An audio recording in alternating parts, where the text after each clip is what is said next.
In this episode, we are joined by Christian Malietoa Brown, a celebrated artist with Klapa Samoana, a prominent Pacific community leader. His work exemplifies the fusion of culture, creativity, and impactful leadership. Together, we'll explore how his upbringing shaped his path, the journey of performing internationally with Klapa Samoana, and his dedication to empowering his community through politics. Welcome on board, How was that intro, bro? Thanks, man. That's one of the best intros I've ever had. Well, thank you, You should, ChatGPT, and come around and just interview and just intro me. That would be great. How you been, bro? I know that it's been a while since we last caught up, but I feel like every time we have a conversation, it's always rich, goes up the guts. And so, how you feeling, bro? Yeah, good. Like, I was actually thinking that on my way here. I was like, last time I saw this guy, he was sort of like you were in Limbo. two minds about what way you're gonna go, and I'm glad you actually decided to take this path. So yeah, I'm looking forward to seeing where it goes. I'm good. I'm always good. Yeah. And it's funny because I was just saying as you're coming here, um, I'm glad I caught you while you're in the country. Yeah. It's been a lot of travel this year. Well, what's the travel been like this year? What did I do this year? So we were here until May, June, and then we went what this was the States? No. We went to Croatia, went there until end of August. Then we went to the States. Then we came back.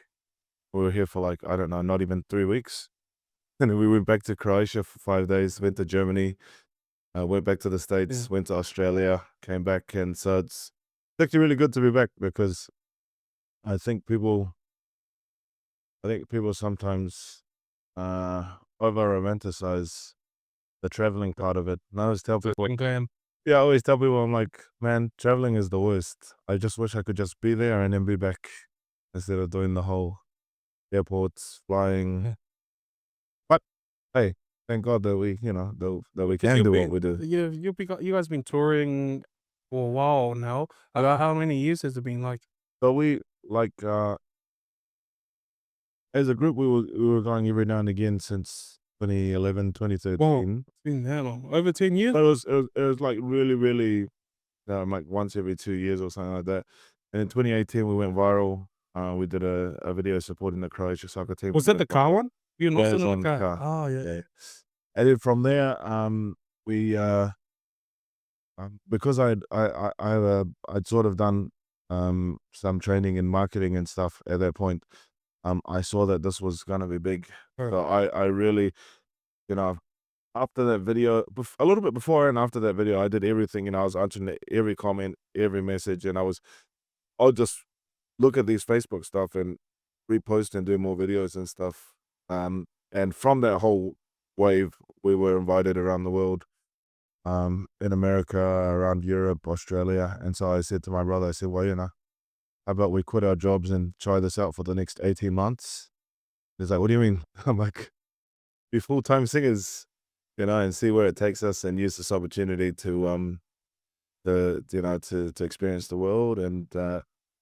And we did. Yeah, we did. My other brother, he used to call us, what do you call us? Professional buskers. Because that's sort of what we did. We show up to a place and hope that someone would pay us. Yeah. Every now and again people would pay well. But it was more like, just collection of experiences, making new friends, and just living the life. Like, I think people don't realize just how much potential there is out there for you to do what you want to do. Yeah. If you Well, really want especially to. when you travel, right? When you travel, you have to, you get to experience different perspective, lifestyle. Yeah, Like, what's that? What was that like for you when you're traveling and experiencing other people's? lifestyle, culture. It's funny because now I have like a marketing consultancy, but it's more for small businesses and for people who are small businesses and people that are like struggling or that want to grow faster. Mm. And people ask me, they're like, well, did you study marketing? I'm like, actually, not really. I said I did some courses after, later on, but I didn't study it as such. I said, but um, there are two things. My brain is such that there's the creative side and there's the mathematical side that I can sync very quickly. So I'll look at something, I'll be like, okay, this is why it works, and these are the steps to how it works, and I process that very quickly. But the other thing is, back to the traveling, because you experience so many things around the world, Mm. you're able to be like, oh, these people do these things slightly differently. Yeah. and you're, and if you're someone like me that likes to ask why things work or why things happen the way that they happen, or why people do things the way they do, then you end up being like, well, there's no reason why in a different context we couldn't use this same idea or same concept. So that's been one of the biggest reasons why I've been able to do the marketing consultancy side or business consultant or whatever I call it. I call it marketing because it's the easiest way of describing it without having to talk too much. Is because when you go overseas, Yeah. like when you're, especially in New Zealand, if you're in New Zealand, pretty much everyone thinks the same and does the same thing, more or less. People think that they're special, but they're not. Um, and and I'm able to bring perspectives that I've seen, like in America or in Europe or even Australia. Like because we go to Australia a lot, I spend probably 2 or 3 months of the year in Australia as well. And see how they're doing things slightly better than us. So it's but yeah, that's the traveling part of it. It's really rewarding. It's very, very tiring.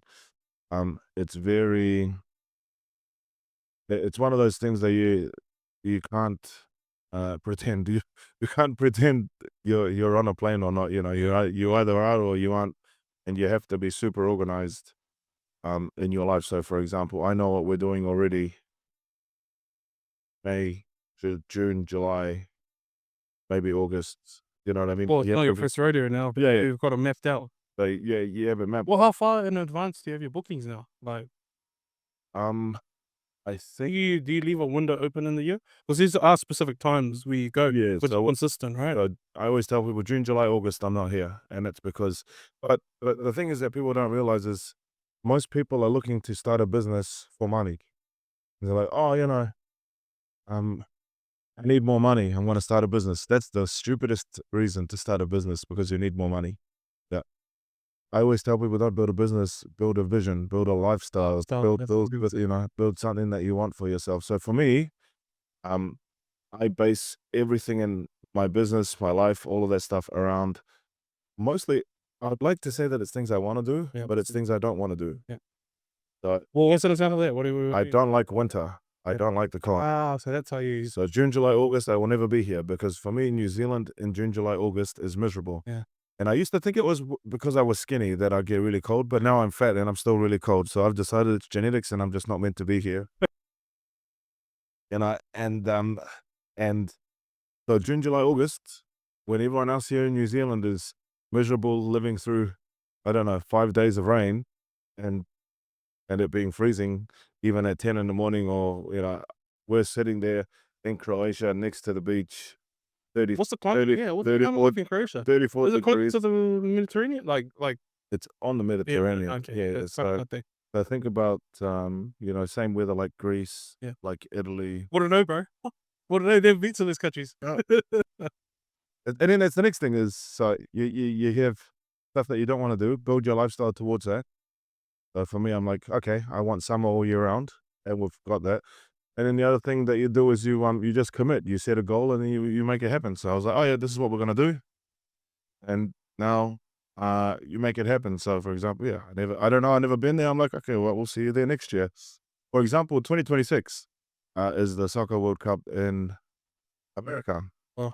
So already I'm making plans with Yeah. my mates. I said, we're not going to go to Croatia in 2026 because a lot of Croatians will be in America. We're just going to do gigs throughout North America in 2026 and go experience the FIFA World Cup at that time. And why not? Yeah.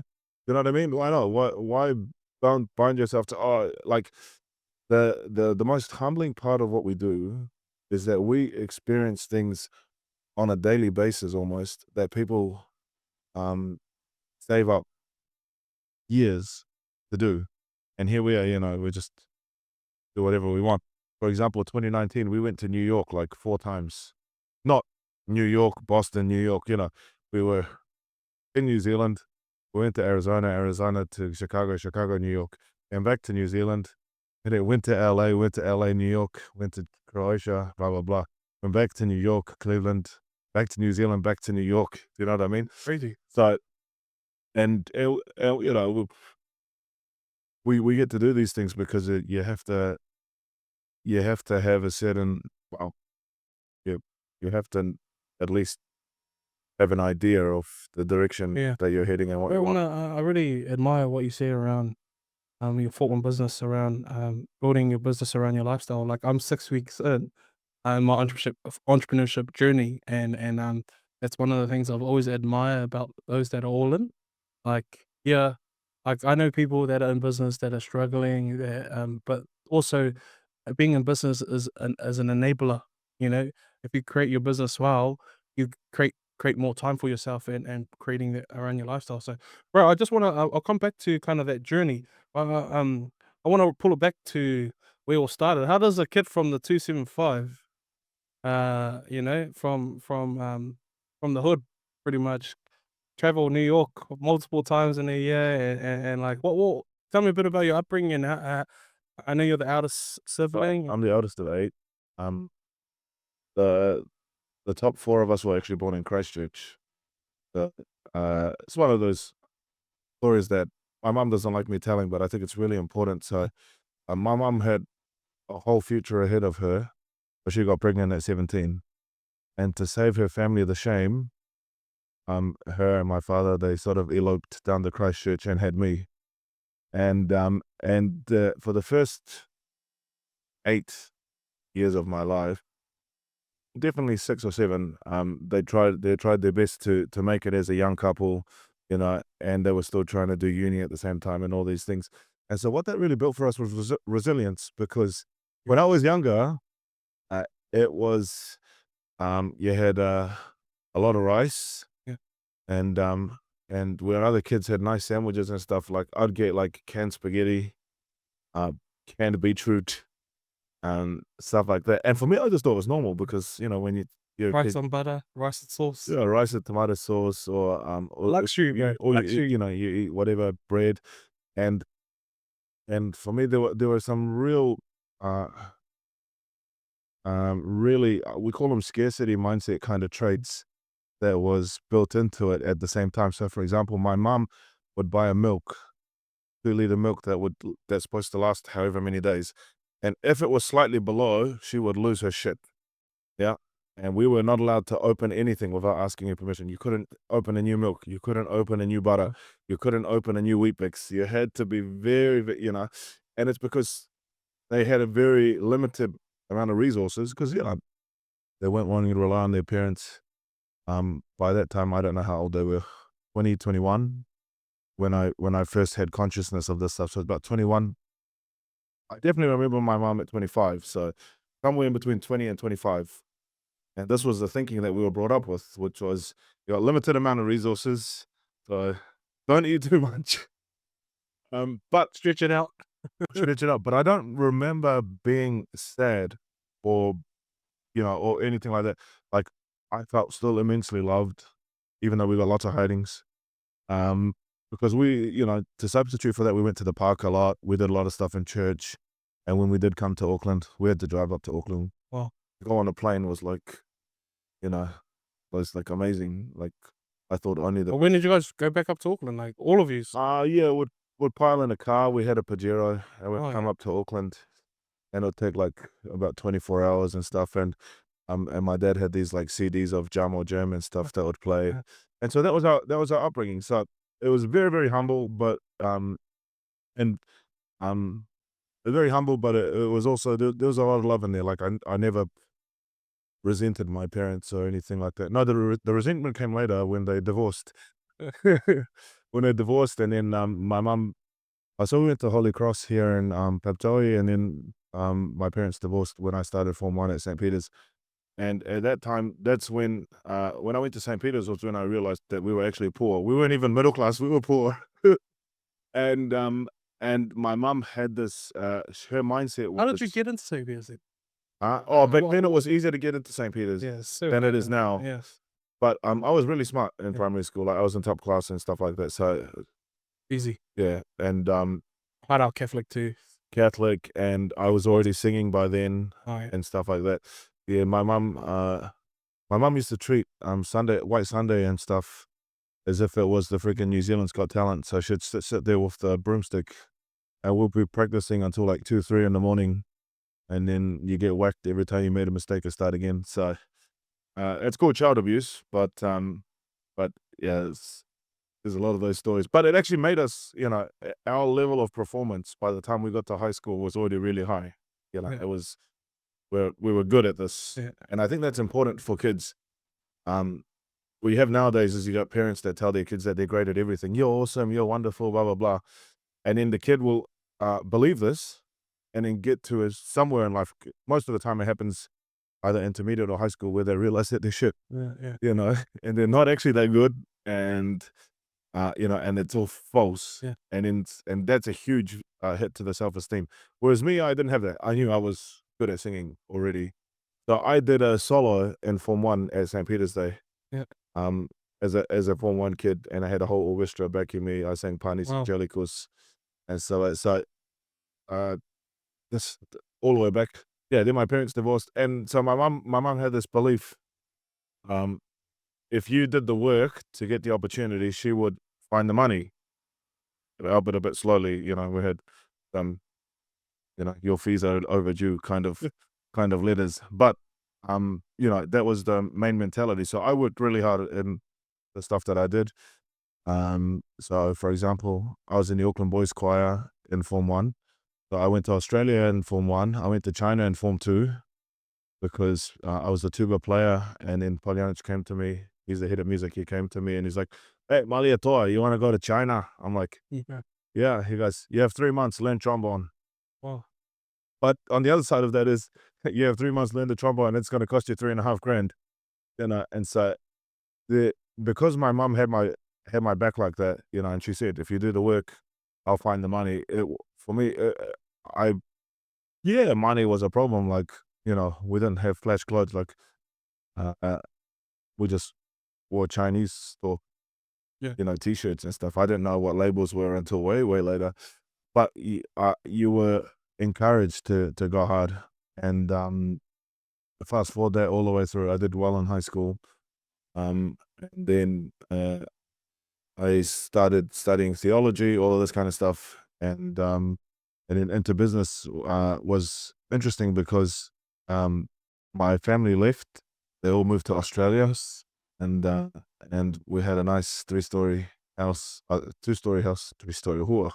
A nice 2-story house. It was like on almost half an acre, so it's quite big. Mm. It was like 5 bedrooms, 3 bathrooms, and they were like, to me and my 2 brothers, that was it. They're like, "Here you guys are. Stop studying, find a job, pay the mortgage. House is yours." Mm. I was 21 at the time, Wow. and so I stopped studying, and I became a receptionist at the Auckland City Mission. That was my first job, working minimum wage, whatever that was at the time. Yeah. And I remember I never ever took a sick day. I worked every day, and for me, I had enough. I was actually a month ahead of my mortgage payments at one point because I did nothing. I didn't eat out. I didn't go anywhere. I just go to work, go home, and the only luxury I kept was Sky TV. So that Like when Netflix and stuff was there's no Netflix, there's no. Okay. So I just watch Sky TV. I watch sports, go home, come back, cook really humble meals. But the things from that I started to realize was I started planning out my life according to my receptionist job for the next 5-10 years, and I wasn't even making that much. I'm not even sure if I was making 50 grand Mm. a year, and and and then it started crashing down on me when I used to, obviously the clientele at Auckland City Mission is very interesting batch. Yeah. Yeah, so you're getting shit on from the clients. Yeah. You're getting shit on from your management. And I thought to myself, this is not the life that I had imagined for, you know what I mean? And so I decided to get into network marketing, I just started Oh. looking for all kinds of ways to get out of this shit. And it's funny because my mom also that introduced me to that, and to, to the fact that financial freedom, you have to control your time. You can't just be selling time Was for that your mom? money. She got me on that path. Yeah. Yeah. So What was that turning point, bro? Like where you're like, at that point you knew you needed to do something, and then when you figured out what was that turning point where you figured out does financial freedom look like for you? What it was so for me it's a lot of stuff I do is because I don't want something else. So Of course. things started coming up, whalabilaves and stuff, where I realized I don't have enough money Money. to do these things. Yeah. Never mind, I don't have money to go out with my girlfriend at the time. I don't have money to do anything else. Yeah. But now I don't have money just to do the stuff that I'm supposed to be doing that I thought, it is my duty as a Samoan. So for me the initial attraction of it was just to be able to provide. I didn't have any dreams of being a millionaire or traveling or that. I just wanted to pay bills and do my filial duty as a Samoan. Um, but the stupid thing is that I decided to go full time, like in November or end of November or something, just before Christmas. And that was the stupidest thing I ever do. Like one of the things that I always tell people straight away. Like same as me. So I just Yeah, you have much better sort of foundation for it, So don't make decisions because you're running away from something. Yeah. Plan it out. Yeah. Don't just be like, Yes. oh yeah, let's jump off the cliff. It'll be fine. Like, Yeah. what's at the bottom of the cliff? Yes, and I do have a plan. I had a plan, guys, and I was thinking on it. I'm on par. That's it. My plan was to get away from this shit. Yeah. And it was not good. Yeah. Yeah. So I always tell someone like when they tell me, oh hey, I got a side hustle going, I'm thinking of quitting my job. I'm like, do not quit your job. Yeah. Do not quit your job until you can afford. You've said this to me too, bro. I told you, yeah. You've said this to me. Yeah. But we've been talking like this for the last 2-3 years, bro. Like Maybe more. First time we talked about this was we've all 2020. probably just 2020. 2020. Oh, true. Like when I used to have an office, and the people. No, it's The new one. the one up, On it. the one in Magri at the airport. Remember?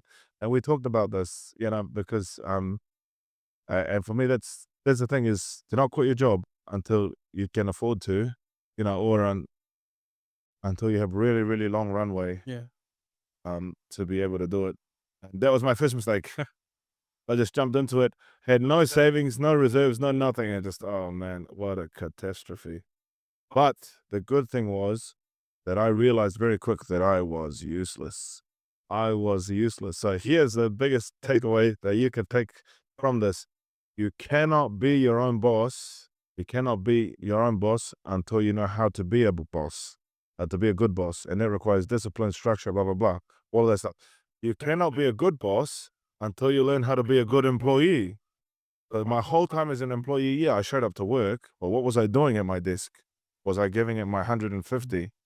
Or was I, come to work on time, Just do take 10, 15 minutes, get a coffee, Yeah. catch up what's been happening in the world, look through check the internet browser. Do I sneak an extra 5, 7 minutes, 10 minutes at the end of lunch, come back and these things all add up. Yeah. But, so the thing is, when you're working a job, someone else is holding you accountable. They've told you got to be here at this time.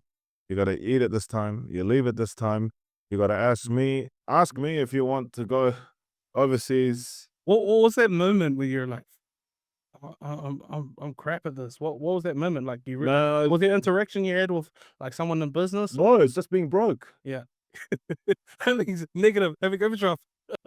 Yeah, but it's been broke, and you're broke, and you're looking at the stupid number, and you're not doing anything about it. Yeah. You know what I mean? So for me, it got so bad. Like I always tell people, I said, the first step. I've never heard. We haven't talked about the summer. Oh, really? Just Yeah. we talked about this part of your journey. The first step is when you start getting letters from the bank. Yeah. Hey man, you're behind. And then the next step, your internet gets cut off. And then your landline gets cut off. And and I'm sitting here freaking in fetal position. I don't know what I do, I borrowed some money from some people but you can't borrow thousands and thousands and thousands of dollars. And then the last one is when you get a letter from the power company, your power will be cut off. It's a red slip, by the way, from your power company. Your power will be cut off. Yeah. If you do not make payment, please notify us if you need the power for medical reasons. And that's when I realized we are beyond saving now. So I rang up my family. I said, "Hey guys, we have a situation here." What was that like, bro? Was that like, was that a Oh, chip on your shoulder? Were you quite prideful, or was that an easy call to make for you? no, it's not easy at all. Oh. But even for a long time, I was called a failure. You failed. You lost the house. Blah blah blah. So lucky, I told them we have to sell. I said the bank's gonna foreclose on us, unless you guys have this much money. And they were all angry. Everybody was angry. Blah blah blah. But lucky, I had a few Croatian mates at the time. And one of them was in real estate. He sold apartments in town. And I rang him and I'm like, "Hey, I really need your help. The bank's gonna foreclose on us." I said, "But if we get ahead of it and sell, it'll be really good." Yeah. And You back in the positive. so I think we had about 300 or something to pay off. Yeah, French K. About 300. And they marketed it, everything really, really good. So my family at the time, they just did not want to lose both houses because we had another smaller house that my auntie lived in that was all on the same sort of thing. But that house was mortgaged to buy this one. They didn't want to lose that house. So they were just like, as long as this house pays for itself, that's fine. If we can get 3, 4, we're happy. And in the end, we got like 7 or 8 or something because, That's before the market was yeah, going to climb. because the real estate guy did a really good job. Yeah. So we got double. My grandparents had divorced by then, so my granddad took his part, my grandma took her part, and Did they get distributed? so this is the crazy part. My grandma took her part, and my auntie, who wanted to be a nun, had a bunch of student loan debt, so my grandma paid that off on her half and stuff, and then she gave out. I think she had like 60K left, and she gave 20 to my other auntie, 20 to my mum, and I think she kept 20. Oh, and she gave me like one or two or something, maybe one. But how long had you guys had the house for? Was that like your About family 10 house years. growing up? Oh no, No, it's about 10 years. So the smaller house is our family house.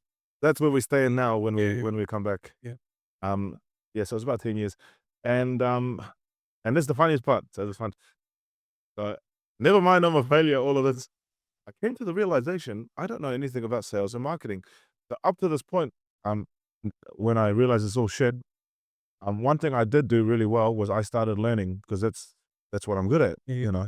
That's true. And so I started reading books. I read more books in this time when I was broke. But when I started business, I read more books than my whole life combined times 6. Something ridiculous. I was reading like maybe 2 books a week because I'm a really fast reader. So, Rich Dad, Poor Dad, Richest Man in Babylon, all those kind of things. And that's it, like when you're down, don't just lie there. Yeah. Don't just lie there and pray that God's going to send an angel to carry you out because that means you're 100%. dead. You're dead. Yeah. He's going to carry you out and put you in the box. Okay. And you got to learn because that's when you're not getting the results that you want, it's because you don't know something. Yeah. How does someone learn that, bro? Because I had nothing around me. exactly, that's what I was saying. Like YouTube. I had YouTube. I was listening to Grant Cardone every single day like a freaking maniac. YouTube. And then and I was reading books. I was reading all these books because I knew that I knew it was in between my head. Oh. Because I'm like, you know how to do shit. Like my mom had put me in rugby, for example, in high school. My mom put me in rugby. I had no desire to play rugby. She says, "You're playing rugby, or I'm going to give you a hiding, and then you can still play rugby."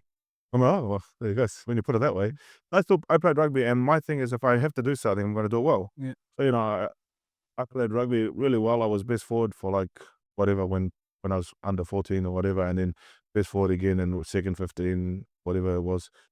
What I mean is, I knew that I can do stuff if I want to, and I just have to figure out how it works. And so I'm reading all these books. I'm learning. I'm learning. All the money, the house is sold, money's distributed. We're all. So did they give you? Did that bring you back to equilibrium? Do you kind of? I'll tell you right now. So we it's all sold. We come back. We're all packing into a small house. While me and my brother and my other brother had to live in the garage, and my auntie's house, the smaller house that my auntie owned. And here I am, the failure. And then I see this thing on there's these Australian guys that are teaching sales and Past tense, marketing. very failure, past tense. What in that moment? Yeah. We're all failures. We're all failures and we're all success. It's up to you. But yeah, at the and what was it? I can't remember what I was watching. Oh, it was Grant Cardone Network. Yeah. And there were these Australian guys. There were two business coaches, and they were teaching people how to do sales and marketing. And the stuff that they were talking about, like, made sense. This was the gap that I needed. Mm. And they said, you know, for 20K, we will coach you on how to do these things.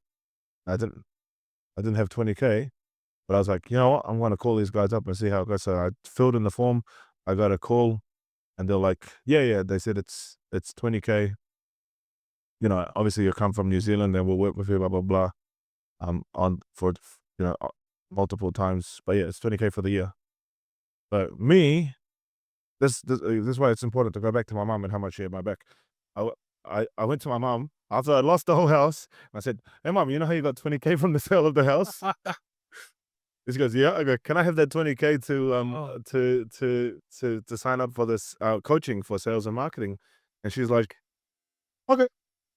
You know, and I think it's Was it literally like that conversation? Like, yeah, okay. Yeah. Yeah. It was. She was like, "What is it?" And I'm like, and I was telling her, but yeah, it's pretty much okay. I don't think the call lasted 5 minutes. Yeah. My grandma went berserk. Yeah. She went berserk. I've heard these stories. She lost her shit from here back, back when how many years? And she just said, "You're a failure. How could you possibly have the audacity to ask for more money? Look at the situation you've put our family in. We're cramming like sardines into this little house now because of you. And you have the audacity to ask your mom, who's got all these kids to look after, for money."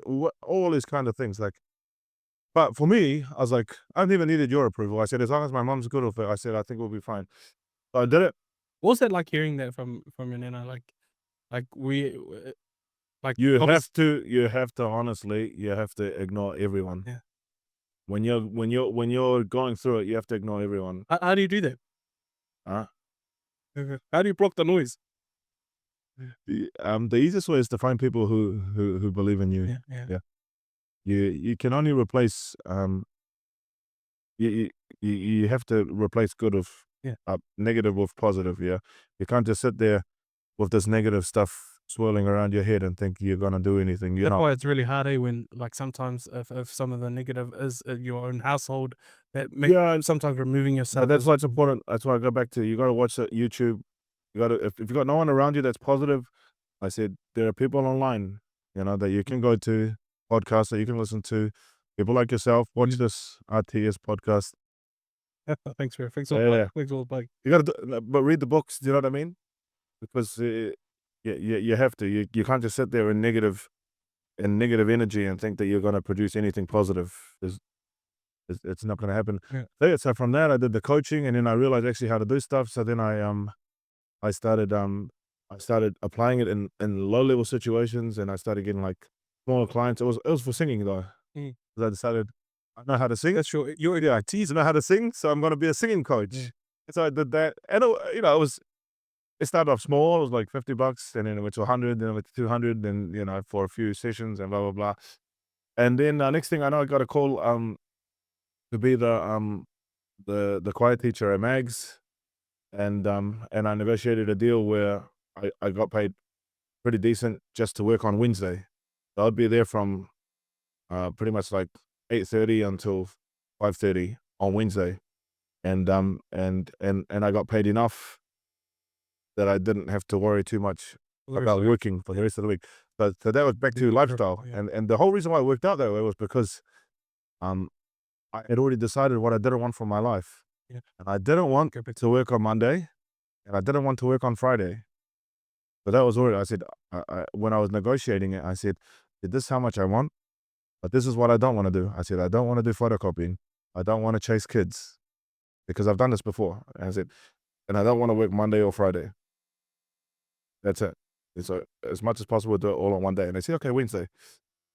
And so that was really good because I had now a little bit of money, not huge, but I had a little bit of money to do stuff, and it's it. Once you get a little bit of money, you got to reinvest it, but you also start start building the life that you want now. You Yeah. can't just be like, oh, I'm going to hoard up all this money and it's going to happen Yeah. in 20, I don't know, 20, 30 something. You know, you start building slowly your life as it's a DIY kind of job. You patch this up here and then you. And so for me, that was my first experience of real time freedom now, where I had, not worried about petrol in the car.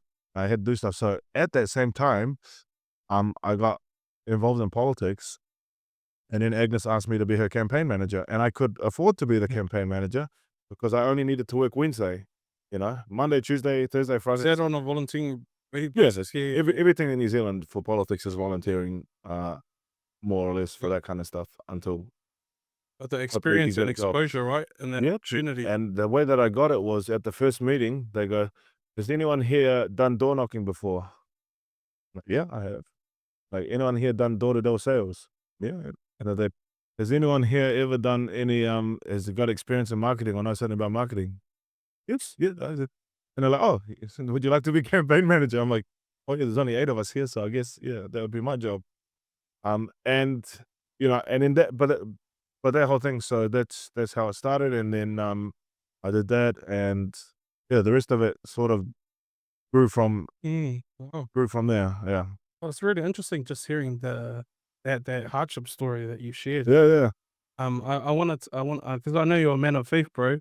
Obviously, during those dark times, I'm just wondering how has faith influenced you to overcome some of those situations? And I know faith has been a big part of your journey growing up as well. So just keen to hear more about that. So on the faith side, it's funny, like, people often talk about how they don't believe in God, oh, and then like, God had left me, blah blah blah. Like for me, I've never had a moment like that. Yeah, I always know God's there. I just know that I'm the lazy one. Yeah. You know what I mean? And before we started this, we're talking about not leaning on your own understanding. For me, that's one of my biggest problems. Yeah. Is my relationship with God is sort of, he's like my silent investor. It's sort of like my mom. Yeah, we'll catch up. But I got to do the work. Yeah. 100%. And that's how it was for a lot of the time. But when things go bad, um, I don't know how much. Well, for people who don't know, when things go bad, your investors are the last people you talk to. You try your best to do everything else before you have to go face up with your investors and be like, "Hey, shit, look, we run out of money." Um, and so that's sort of how my relationship was with God. When things are good, we're good. We could talk regularly. When things are bad, I'm like, "Oh, please, I don't want to face up to that." And same with my parents and stuff. So faith is really important because there's going to be a whole lot of times in your life where um there's going to be a whole lot of times in your life when things go well. Don't get me wrong. You'll get opportunities. It'll go well. There's going to be a whole lot of times in your life when things do not go well, no matter how well how hard you try. Yep. Yeah. And take it as a sign that you're, number one, that you have a lesson to learn, and hopefully you wisen up and learn it. And number two, that you are strong enough to learn that lesson. And God, they say, oh, God won't give you anything that you can't handle. And I'm like, yeah, but he'll definitely give you something that you almost can't handle. Yeah. But So that's how you build strength. Yeah. That's how you build strength. I don't lift weights, but people who lift weights tell me, you got to push yourself, to Put yourself near to failure, yeah, push yourself to where you almost can't handle. Yeah. And most of the time, where we think our limit is nowhere near what it actually is. And God knows these things, so when we're thinking, there's no way, you have to put your trust in God. So, I said I was going to tell this story, so I'll tell it. It's, for example, so me and my brother now, we'd already been touring. 2019, we've gone around the world many, many times now. And we decided to go to Croatia early, and we wanted to go on this pilgrimage from Paris to Chartres, which is a 3-day, about 120 kilometer walk. There's like 10,000 people that do it. It's a Latin Mass Catholic pilgrimage. So you walk, the first day is 42 kilometers and then all that stuff. And so we had no money. Yeah, we were in one of those moments where I hadn't planned out the the gigging schedule well enough. So 2 weeks ahead, we hadn't done enough gigs to make enough money to all this stuff. So we had to borrow money from Croatia to get to Paris. Oh no, we didn't borrow money. I asked someone for money and they said, here, just take it. So they bought us our airfares to go to Paris. And then we did this walk, which was already paid for, so it's all good. And part of the walk was you got to really push hard because, and we were unfit. Everyone else had been training for months to come on this walk. And here we are, just walk off the side of the street. Yeah. So it's 42 kilometers on the first day. The last 2 kilometers are literally uphill. And me and also walk like 3 steps, lie down. And then walk another 3 steps. I think it took us like, I don't know, at least an hour just to go up that last 2 kilometers. Crazy. Yeah. And maybe longer. And after that, then everyone was staying in a hotel, blah blah blah, and we had some friends who were there, and they're like, oh, don't bother going back to where you are. We'll just buy you a room here, and they bought us dinner. And they didn't even know that we didn't have a room. That was so good. And anyway, on our way back, once we'd got back to Paris, the cheapest way to get back to Croatia is by bus. So we take a 24-hour bus. And our other mate who was he was with us and he's going somewhere else. He's like, oh yeah, take this. It was like a $50 euro note or something. 50 euro note. He's like, yeah, take this, blah blah blah. We'll see you guys back in New Zealand. I'm like, okay, cool. But now we have 50 euros to get on the bus to get back to Croatia. No, we weren't going to Croatia. We were going to Frankfurt. That's right. We need to get to Frankfurt. Okay, we'll take the bus. We took the bus, and then after that, it was enough to buy us bus tickets. And I was like, okay, I'll get 2 baguette sandwiches. I said, one for me, one for Austin. That'll last us 18 hours to get to Frankfurt. On the bus, we met this German guy that goes, excuse me, are you from Samoa? And I'm like, yeah, why? And he goes, I see his tattoo. I was married to a Tongan. I'm like, oh, that's nice. Yeah. Talking. And then I'm really hungry. And then we realized that this guy has no food either. So we give him, they got 2 baguettes. And I'm like, oh man. But the salmon part of me. Exactly. As your son. You can't just, Someone. you can't eat and just let someone just sit there and watch you eat. So I was like, oh, here you go. And he goes, oh no, you can. I said, no, we can share, man. Also, we shared. But hopefully you're what are you going to say? Oh no, it's okay. Yeah, he definitely didn't. He ate that faster than we did. So that was our last bit of money. I think then we had 10 euros left after those sandwiches, everything. And so we had 10 euros left. And I was like, okay, we got 10 euros. And then I get a message, take the train from Frankfurt Main to Bad Soden, which is like suburb. And so I bought the tickets for the train. And then I had, Is this all under 10 under 10 euros? yeah, it's just like to the suburbs. Yeah. Yeah. So from the city of town to suburbs. And so You couldn't get away with $10. Where does $10 take you nowadays? I have no idea. In Auckland, bro. But I had 50 euro cents left. Oh. I was like, oh my gosh. So we made it there, and that was our next gig. And we got into the car. The lady that picked us up, and she goes, oh, you guys must be hungry. I said, oh yeah, a little bit. And she goes, oh, just in case you need something for the next day, she gives us 100 euros each. She goes, here you go, in case you need something while I'm not around, blah, blah, blah. And the gig is tomorrow night, and let's go get you guys something to eat, and let's find out where you're sleeping. And then in the next 10 days, was it 7 days, something like that, we made like 10,000 euros in the next 7 days. That's crazy. Because we had all these gigs, and but yeah, that's where the faith part comes in, because most people at I don't know, way before 50 euros would have been like, oh nah, screw it, And I didn't want to call my family. I didn't want to call anyone at home to bail us out. Yeah. That's like last resort. So yeah, so for us it was, That's crazy, bro. but it's faith. It's faith. You have to do that. And so just quickly on faith, last thing I want to say is, for me, one of the questions I always ask my clients when we start is, definitely in the first session, I say, what does your ideal life look like for you? And they're like, "Oh, what do you mean?" I'm like, "If money wasn't a problem, what would you do with your day?" They say, "Oh, this," and I'm like, "Okay, so how much money do you need for that?" Because most of the time people think they need like 50 million, 100 million, and I need the Lamborghini. And I said, "No, but that's stuff that you want." I said, "But if you just an ideal day for you, what would it look like?" And it's actually much less. You actually need less money for that. And for me, when I answer that question, what does an ideal day look like for me? I said, I go to mass in the morning, sit in a cafe. After that, I'll probably play golf, maybe, you know, or I do some work, like with some clients.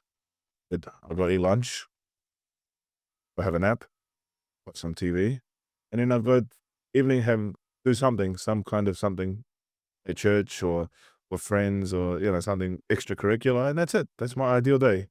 I have no big aspirations as such.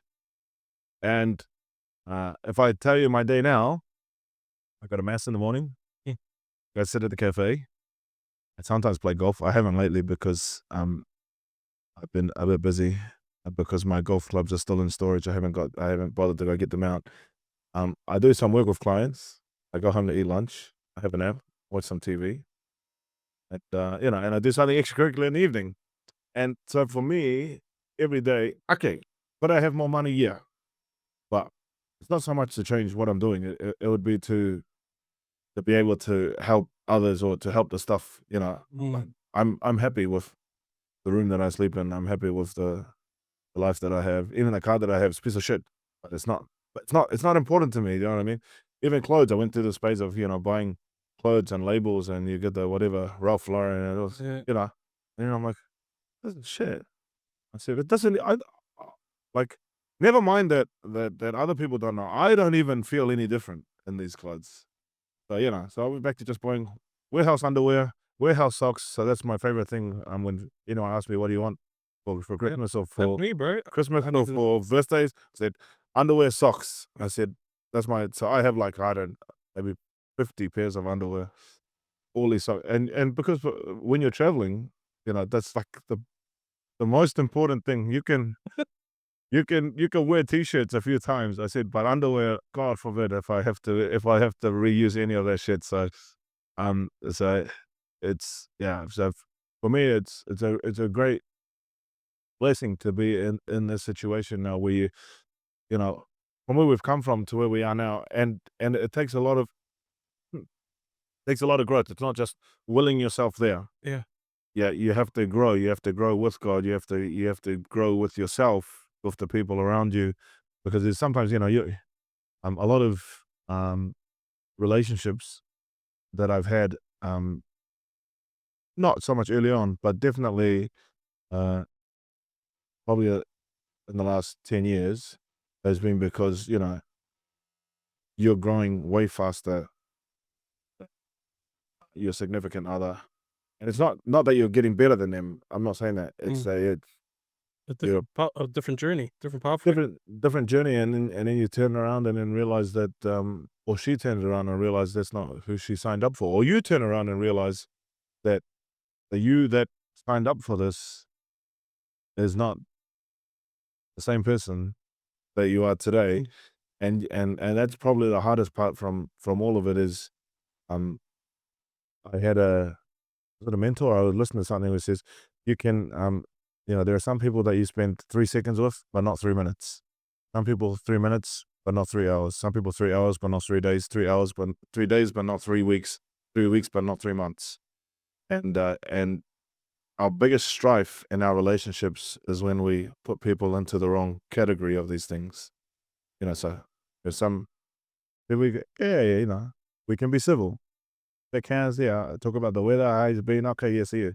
And the next one, can have a catch up. Let's have a coffee, but let's not hang out together. And people, you can hang out together for drinks, but you can't do. What do they say? When the when the chat makes it out of the, or the group makes it out of the chat or whatever shit, Yeah, like yeah, shook. yeah. So you see this on TikTok. And people, they've been friends for ages, and their group chat friends, because they just get up for restaurants, but they can't go to Bali together for 5 days. Yeah. You know what I mean? And so you got to know that, and you got to know who you are in the midst of all of that. And that's why faith is really, really important, because uh, who you are before God in my opinion, determines a lot. But the whole love God, love neighbor thing. Yeah, it's the loving neighbor part is much harder if you don't know who yourself is. if you don't love God, if you don't love yourself. Yeah, it becomes very, very difficult.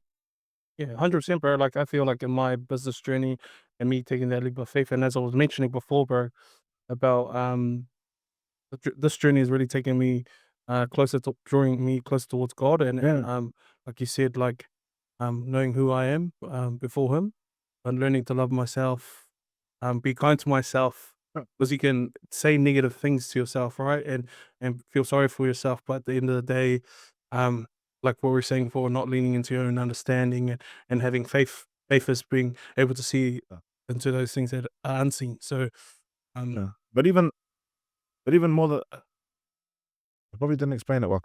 The which saint is it? This says Christ came so we can be more divinized, we can be more godlike. So as an entrepreneur, what I like to tell people is the prologue of St. John's Gospel tells us, in the beginning was the Word, and the Word was God, and the same being was God. Same was in the beginning of God. All things came to be through Him, and without Him nothing came to be that came to be. And in Genesis, it goes the same way. God said, "Let there be light." So God creates from His Word, the Logos. And the way that I put it is, the way that God works is the thought, the word, and the deed is simultaneous. Us as entrepreneurs, we have a thought. 2 months later, we might tell someone. 3 months later, we might do something about it. You know what I mean? well, But to become more godlike is to be so aligned with yourself that these things happen simultaneously. Yeah? When you are so in alignment with who God wants you to be and who you are made for, St. Catherine of Siena says that if you are who you are made to be, you'll set the world ablaze. When these things come into alignment, because you're not bullshitting yourself anymore, you're not bullshitting God anymore, you're not bullshitting your spouse, you're doing, acting, thinking, speaking, all in alignment, you create. Yeah? And that's crazy, bro. if I ever go back to studying, that's what my my PhD is going to be on after I finish my undergrad and everything else, is just how much we don't even realize how much free will we have. We are co-creators in the reality that we're given, not on a mystical, oh yeah, I'm going to, what do they say? I'm going to thing it into existence. I'm going to Figure into this. manifest. I'm going to no bullshit. Yeah, You're not going to manifest anything into existence if you don't do the work on yourself to bring these three things into alignment.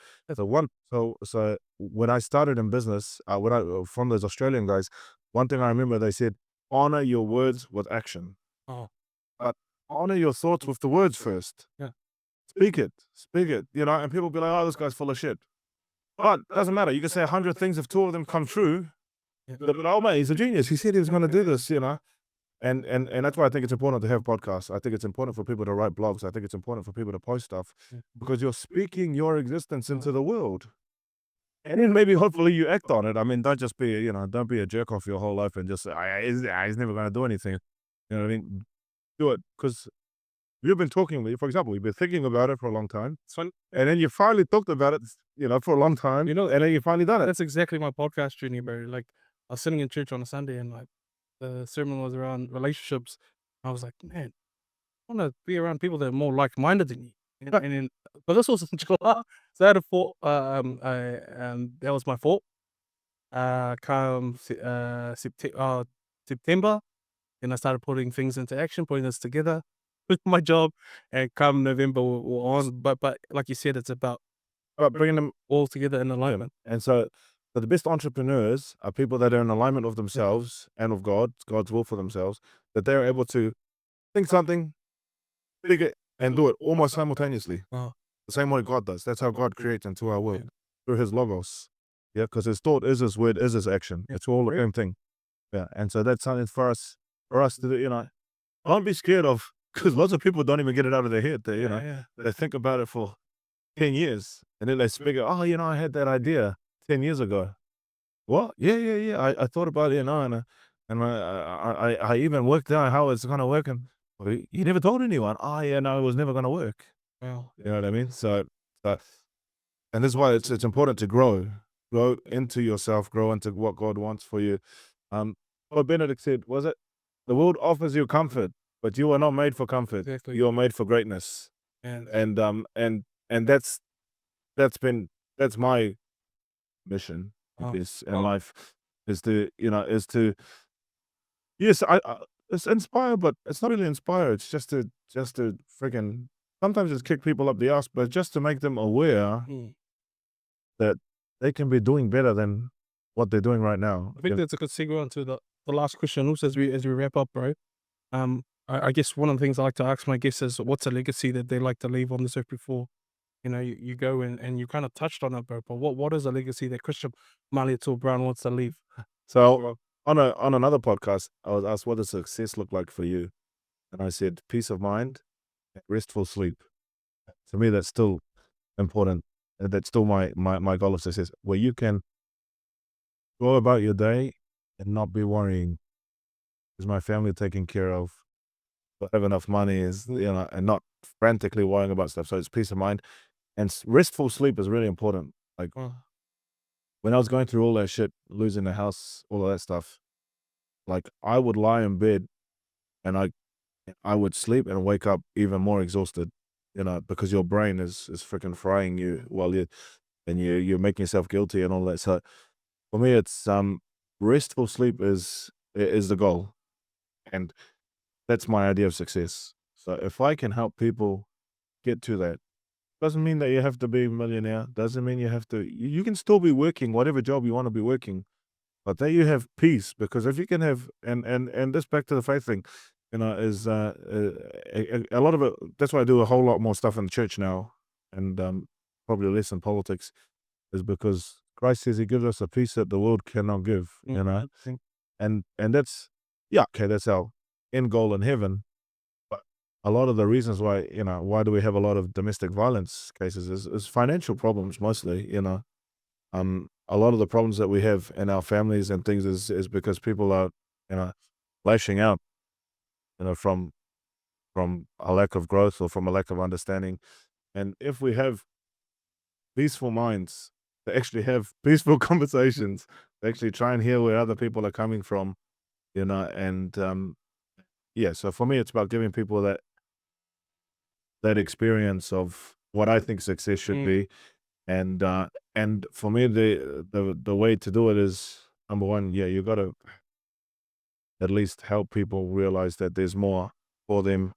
Because I think a lot of people are living a life that they don't really like. Don't know if they hate it as such, but most people will admit they don't really like their life that much. Whereas me, I love my life. Could I have more? I could always have more money. Like, I could always do everything I'm doing way cooler. Like, I'd love to go business class all the time.